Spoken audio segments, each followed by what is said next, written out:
भारतीय संस्कृति, रंगों का संगम, भावों का समंदर, इतिहास की गाथा, परंपराओं की ज्वाला और धरोहर का अथाह सागर है। हमारी संस्कृति देश की सॉफ्ट पावर का सबसे मजबूत हस्ताक्षर है। योग, आयुर्वेद, भारतीय दर्शन, साहित्य, कला और संगीत जैसे अनेक क्षेत्रों में भारत की अमूल्य देन ने पूरे विश्व को प्रभावित किया है। इंदिरा गांधी राष्ट्रीय कला केंद्र भारत की इस समृद्ध संस्कृति को दुनिया के सामने लाने का प्रयास कर रहा है।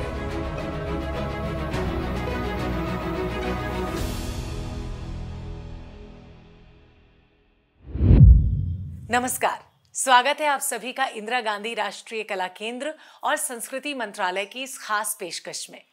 भारतीय संस्कृति की बात ही कुछ अलग है, जो दुनिया को वसुदैव कुटुंबकम का संदेश देती है। ये संस्कृति उस ज्ञान परंपरा की वाहक है जिसमें कोई ऊंच नीच का भेद नहीं, समानता और स्वतंत्रता इसके मूल में है। IGNCA इसी समृद्ध संस्कृति को सहेजने और इसे आगे बढ़ाने का काम काफी अच्छे से कर रहा है और इसी सिलसिले में हमने शुरू किया है अपना खास कार्यक्रम संस्कृति संवाद, जिसमें हमें सहयोग मिला है प्रसार भारती और दूरदर्शन का। इसमें हर हफ्ते हम आपको दिखाते हैं भारत की संस्कृति के रंग बिरंगे पहलू। तो चलिए शुरू करते हैं आज का सफर, आज की झलकियों के साथ। इस सत्र में असम के मोईदम्स को भारत का 43वां विश्व धरोहर स्थल घोषित किया गया।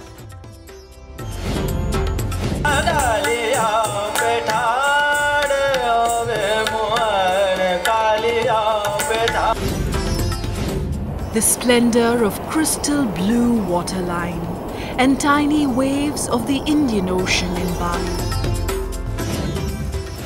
One Indian concept, one culture which is reflected in this. चिक्खल गांव लोकमान्य तिलक का पैतृक गांव है। चिक्खल गांव में कुल 178 परिवार रहते हैं।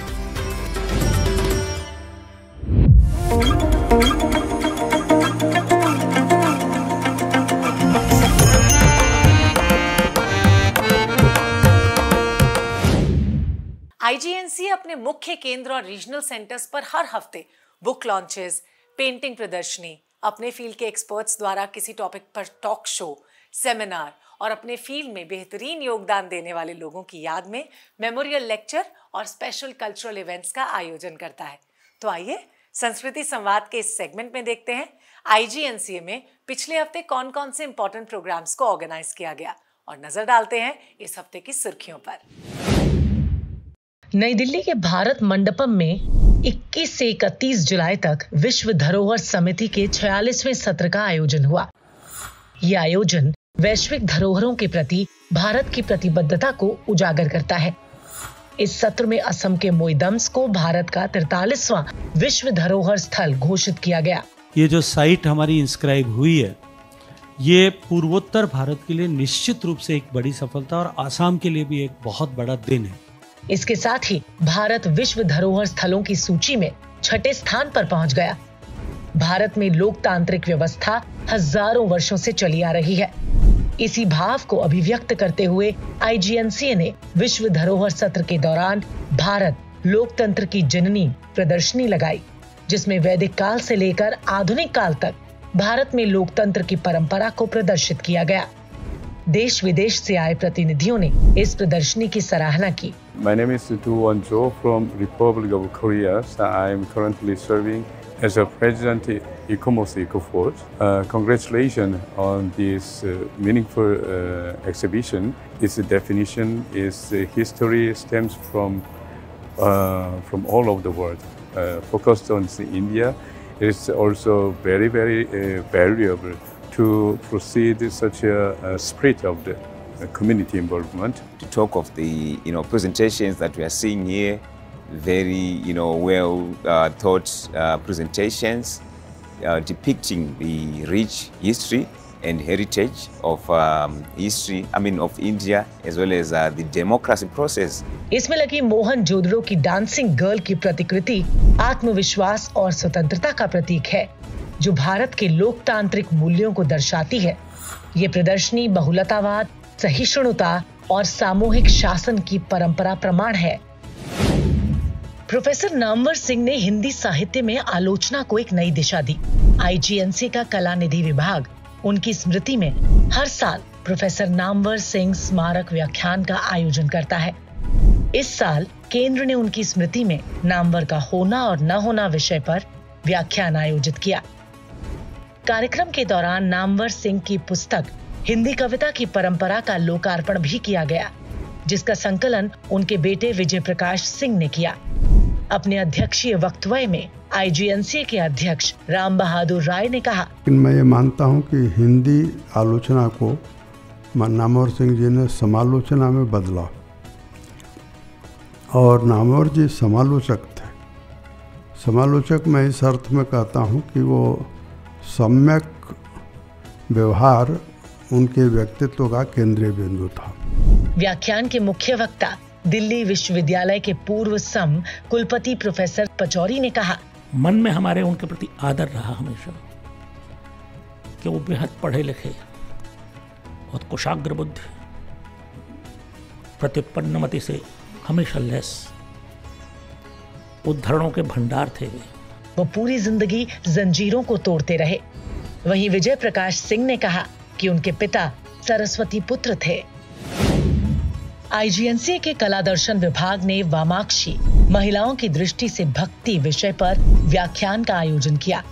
कला, सौंदर्य शास्त्र और भारत की सांस्कृतिक विरासत श्रृंखला के अंतर्गत आयोजित इस व्याख्यान की वक्ता थी प्रसिद्ध शास्त्रीय गायिका डॉक्टर सुभद्रा देसाई। These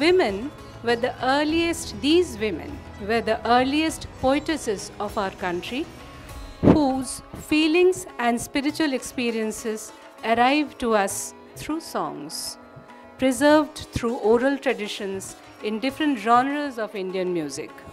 कार्यक्रम में मुख्य अतिथि के रूप में उपस्थित आईजीएनसी के सदस्य सचिव डॉक्टर सच्चिदानंद जोशी ने कहा, ये जो हमारी सारी जो संत परंपरा है, और ये सिर्फ एक भारत श्रेष्ठ भारत ही नहीं है, एकम सद विप्रा बहुधा वदंती की भी परंपरा है, जिसका हमने पार्लियामेंट में भी एक बहुत सुंदर सा डिपिक्शन किया है कि हमारे यहाँ किसी भी भाषा के, किसी भी परिवेश के, किसी भी जगह के हमारे संत हों, सब बात एक ही कहती है। आज के प्रोग्राम में हम आपको ले चलेंगे कथक नृत्य की एक अद्भुत प्रस्तुति की ओर, जिसे पेश किया है विश्वदीप ने। कथक, जो उत्तर भारत का एक प्रमुख शास्त्रीय नृत्य रूप है, अपनी नाजुकता और भाव भंगिमा के लिए जाना जाता है। इस नृत्य शैली में कथा और नृत्य का एक सुंदर संगम होता है। विश्वदीप जयपुर घराना की नई पीढ़ी के फ्लैग बेरर हैं। विश्वदीप स्पिक मैके के पैनल पर एक कलाकार हैं और उन्होंने नेशनल और इंटरनेशनल स्टेजेस पर अपनी कला का प्रदर्शन भी किया है। उन्हें प्रतिष्ठित अटल बिहारी वाजपेयी सम्मान अवार्ड से नवाजित किया गया है। आइए देखते हैं विश्वदीप की इस खूबसूरत प्रस्तुति को, जिसमें उन्होंने कथक की सूक्ष्मता और उत्कृष्टता को बखूबी प्रस्तुत किया।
तट पर बाट तकत गोपी ग्वाल कर हाय हाय हाय कालिया वनमान गले सिर मोर पखा कटपीत पीतांबर अति सोहे ले गेंद हाथ सब सखा सा चल पग पटकत मेरो मन भाए कालिया बैठाड़ आवे मोहन कालिया बैठाड़ आवे मोहन जमुना के तट पर बाट तकत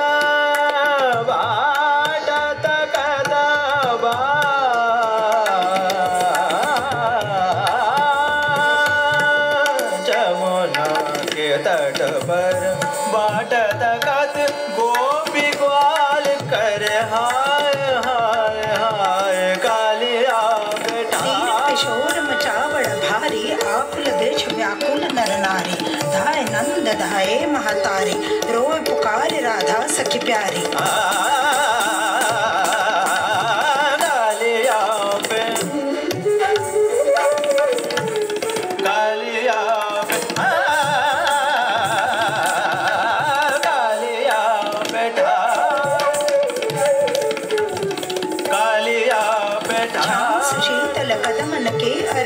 सुगंधित पुरवाई उत धेनु चरावत ग्वाल बाल इत स्वाद लेत सब दही मही मेरे कृष्ण कहत चलो खेले खेल ये गेंद हाथ लो रचो में तुम उत ठाड़ो तुम पास इधर तुम लोग दूर इत नंद कुछ है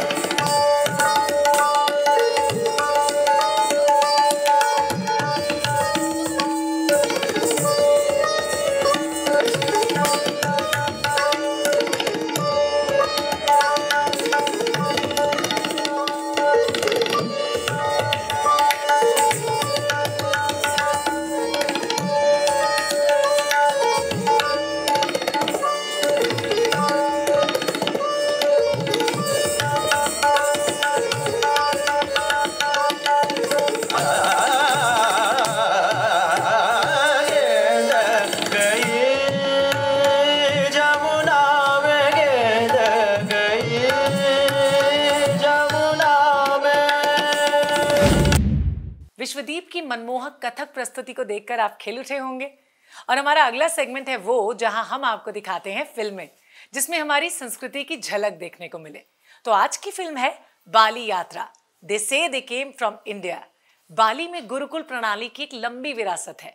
this film documents various creative aspects जैसे कि आइकन इमेजेस, वुडन और स्टोन स्कल्पचर्स और भी बहुत कुछ। इसमें खास गांव को दिखाया गया है जिसमें लगभग 600 लोग पिछले 1000 सालों से अपने यूनिक ट्रेडिशन का पालन कर रहे हैं।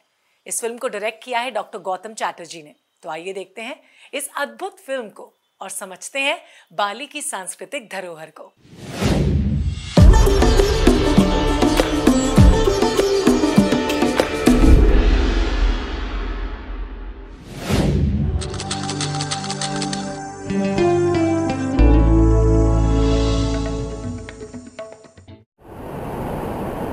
The splendor of crystal blue waterline and tiny waves of the Indian Ocean in Bali, assured with nature's emotion that speak volumes about the spontaneity and tranquility that envelopes the land and reflects in the people and their culture.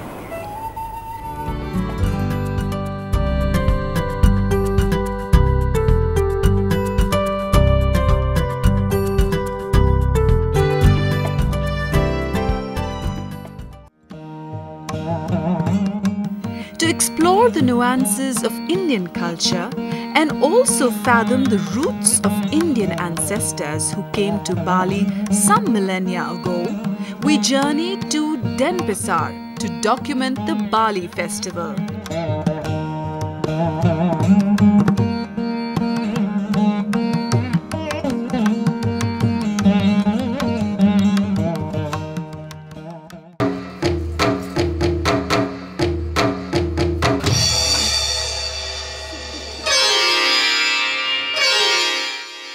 Where one can see the variety of motive, thought, themes and cultural symbolism across Southeast Asian culture, playing to the tune of natural affinity here at Bali.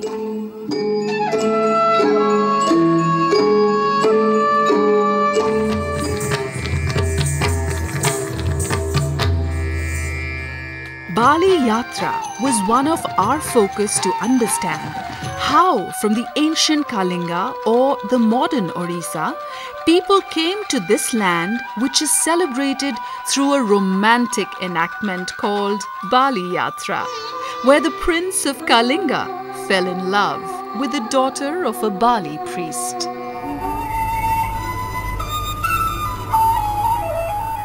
From here, the search for the remnants of Indian cultural nostalgia starts, and Baisakhi Temple is one of the punctuations which showcases the symbolic Indian spiritual trinity. Here, one can see Shiva Temple in the center, Vishnu on its right and Brahma on its left, Ishvara in east and Mahadeva in west.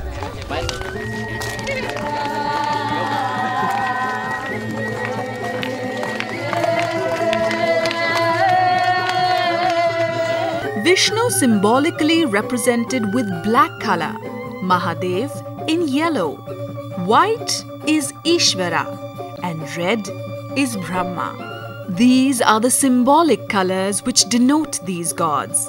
Interestingly, these temples do not have icons unlike India, but rituals. Priests and reverence of the people thrive alike the Indian sentiments. From the uniqueness of the Baisakhi temple, we journey deep to understand the system of Pedandas from head Pedanda Gunung himself. We learnt that there are 650 Pedandas or priests. Creativity, be it in mask making or cane work, and even manuscript writing made us nostalgic about India. They live a community life, so closely knitted that others may envy, but they carry on amalgamative tradition of millennia, yet live a functional life with creativity and tradition amidst the sea change in the consumer-hungry world today.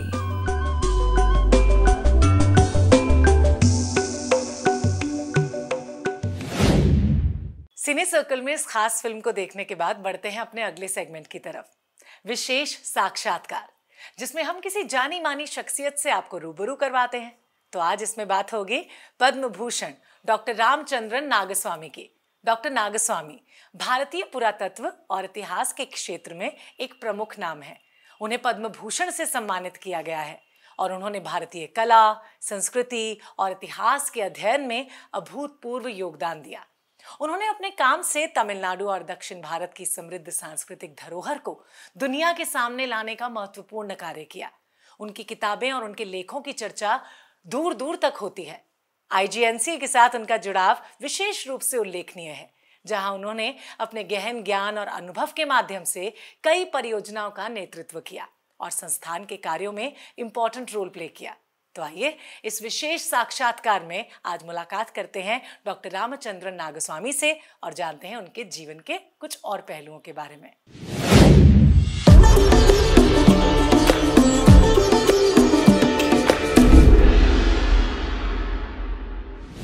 I would like to ask you, sir, to say something very specific and enlightening about the relationship between Sanskrit and ancient or classical Tamil. The Tamil is the most ancient classical language of India. Right, sir. And Tamil means sweet, beautiful. So, from the very beginning of historical period, we have beautiful poetry that goes back to 1st century BC to 2nd century AD, and we have a large collection of poems more than 2,800 poems in Tamil from that period onwards, which we call historical period. From the very beginning, we see that there is no difference in outlook or cultural output in these poems. They are always with the one Indian concept, one culture, which is reflected in this collection of 2,800. The language has developed and it has imbibed the incoming Sanskrit tradition continuously for the past 2,000 years. In the earliest period, as I told you, out of 2,800 poems, we have two parts. One part is called the Aham poetry. The other part is called Puram poetry. Aham means what is known in Sanskrit parlance, Sringara, and Puram means external activity. Now it can be compared to what we call Kama. Aham means Kama, Sringara, and Puram represents Dharma and Artha. These are called Aram and Parul, Dharma and Artha. So these are the two Purusharthas. Yeah, Purusharthas. So that itself shows Dharma, Artha and Kama. Kama is the Aham poems. Yes, Sringara. Sringara. Out of 2,800 poems, 2,300 poems represent Aham poems. The other nearly 500 poems, they speak about the Dharma and Artha of the ruling kings, the people, the musicians, the dancers, and other aspects in the Puram collection. From the very beginning, we are one from other parts of India. They are not separated in any way. And then it also refers to Nal Veda, 4 Vedas and Veda Neri, that is Veda Marga. That's also mentioned in that first poem itself. Aryavarta, where lot of yagas are performed, Vedic sacrifices are performed, and the black bug used to roam about freely, and this particular thing is mentioned in this first Tamil poem, where the black bug are said to come and sleep by the side of the Vedic sacrifices performed by the Brahmanas. विशेष साक्षात्कार में doctor नागस्वामी के जीवन के बारे में जानने के बाद हम आपको लिए चलते हैं अपने अगले सेगमेंट की तरफ। चिखलगांव महाराष्ट्र के अहमदनगर जिले में स्थित एक खूबसूरत गांव है जो अपनी ऐतिहासिक और सांस्कृतिक धरोहर के लिए जाना जाता है। यहाँ का ग्रीन एनवायरनमेंट और सुंदरता इसे एक आदर्श स्थान बनाते हैं। आज मेरा गांव मेरी धरोहर में हम आपको चिखलगांव के बारे में बताएंगे। National mission for cultural mapping में बात गांव की होती है, जिसमें गांव से जुड़ी कहानियां, यहाँ के रीत रिवाज, यहाँ का खान पान, मेले और त्योहार, ऐतिहासिक स्थल और वास्तुकला के साथ साथ और भी कई पहलुओं को दिखाया जाता है। तो आज देखिए चिखलगांव की सांस्कृतिक समृद्धि और ऐतिहासिक महत्व को।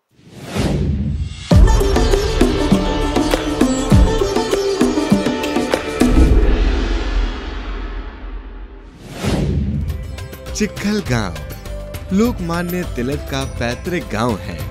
चिखलगांव में कुल 178 परिवार रहते हैं। गांव की कुल जनसंख्या 620 है। यहाँ बच्चों की शिक्षा के लिए एक प्राथमिक स्कूल भी मौजूद है। हाई स्कूल और जूनियर कॉलेज उच्च शिक्षा के लिए उपलब्ध है। गांव में पानी, बिजली, रसोई गैस आदि सभी बुनियादी सुविधाएं मौजूद हैं। चिखलगांव बाल गंगाधर तिलक का पैतृक गांव था।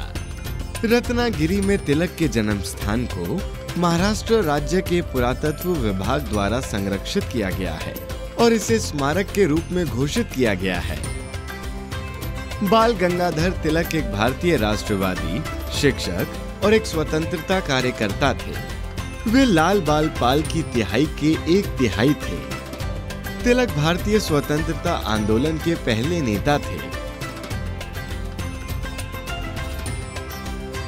साथ ही यहाँ पे एक बहुत ही भव्य कलेश्वरी मंदिर है, जिसमें सुबह शाम गांव के लोगों को पूजा अर्चना करते हुए देखा जा सकता है।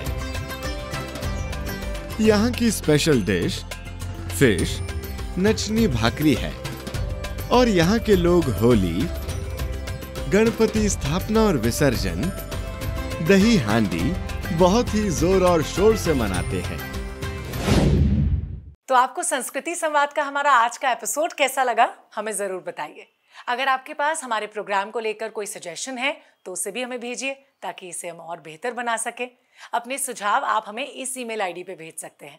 हम आपसे फिर मिलेंगे प्रसार भारती के इसी मंच पर IGNCA के खास शो संस्कृति संवाद के साथ, जहां बात होगी भारत की रंगीन संस्कृति के बारे में। फिलहाल मुझे इजाजत दीजिए और आप अपना ख्याल रखिए। नमस्कार।